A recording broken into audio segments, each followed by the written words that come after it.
I'm the scam entomologist that knew very little about this and was brought in to do the least favorable ones. I'd like to thank Boulder, Gavin and Stephanie for allowing us to try to stretch out as much as possible what a field guide could be, to include cultural history, whatever might be amusing, and also restraining us for those of us who thought that we were writing a comedy or literature or something. It's a field guide, okay, right, it's not a comedy. Thank you for allowing us to stretch out as much as we could what a field guide could be. That's me. My career was to do with routine diagnostics of parasitic arthropods. Everything on the top there is, oh no, lice are. Ticks, lice, mites, sort of the routine stuff that would come into a lab that we find a lot of. And everybody who sees a snowshoe hare covered with ticks figures they found something that nobody has ever seen. It's like the giant water beetle that sort of, I see it all the time. But that's because people don't bring us healthy animals. So the research side and surveillance that I was involved in was looking for ticks and Lyme disease, and then looking for mosquitoes and West Nile virus when that became an interest in North America in the late 90s. So that was my background, and then as we got into, like many people of a certain generation, there's a interest in history and the impact of the First World War, and it's not hard to see in a complete breakdown of hygiene how insect pests become a concern, where we talk now about, probably most of us would have some experience with lice. We may not want to admit it or not, but anybody who's had children go through a primary and elementary school has probably had to deal with head lice, but it's a relatively minor inconvenience. This is an interesting photo that was posted on, I won't say where, and it was saying soldiers sewing their shirts.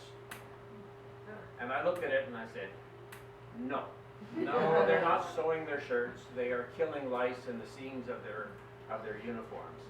And so that's quite obvious to me, and people I showed it to, what they're doing, a very common pastime there before there was adequate treatment. So try to throw some of these things in, and the pharmaceutical or the pharmacy museum downtown has a lot of these old bottles around of treatments that were used, which are probably no longer, or else purified now if they are, but some of them, if you want to see what a bottle of DDT looked like, all these things that were used in the past.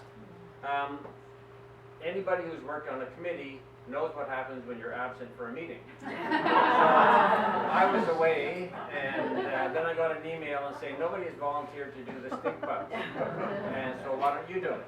Since I guess I was doing ticks and fleas and lice, why not do stink bugs? And this was one of the comedy routines that was deleted from the book when I figured that the stink bugs were like Rodney Dangerfield, and I don't get no respect.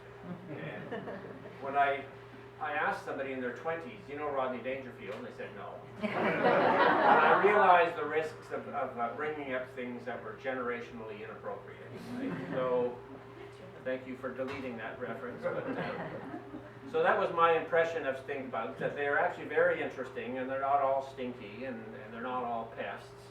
And that what we call stink bugs are actually stink bugs and shield bugs and parent bugs. They have different categories, families, and the parent bugs the mothers are very good at caring for their young and raising them until they are able to go out and stink on their own.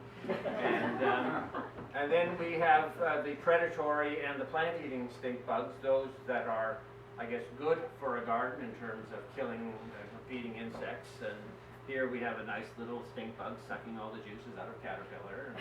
And then over there we had the very interesting twice-stabbed stink bug. I figured that's a great name. Some of them have no common name that I could find, like this one, Paralus exactus. I couldn't find a common name for it. But this one, the twice-stabbed stink bug, I thought it was perfect, for with imagination.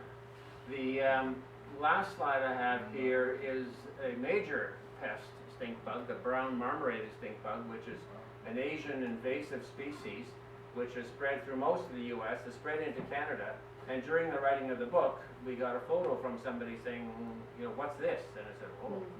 And we confirmed it with experts, and that's a brown marmorated stink bug. So we have found that it exists in the province. We don't know if it's permanent populations, where geographically they may be, but they're considered to be significant pests of ornamental plants as well as fruits and vegetables. So stay tuned for the second edition, what updates there might be. But that's it for me, I think. And oh no, right. The very last one is that stink bugs, their immature stages are very, very attractive. I found quite attractive. They would make lovely jewelry, encased in amber, and that. But that was one of the things I took away from my favorite bugs. So.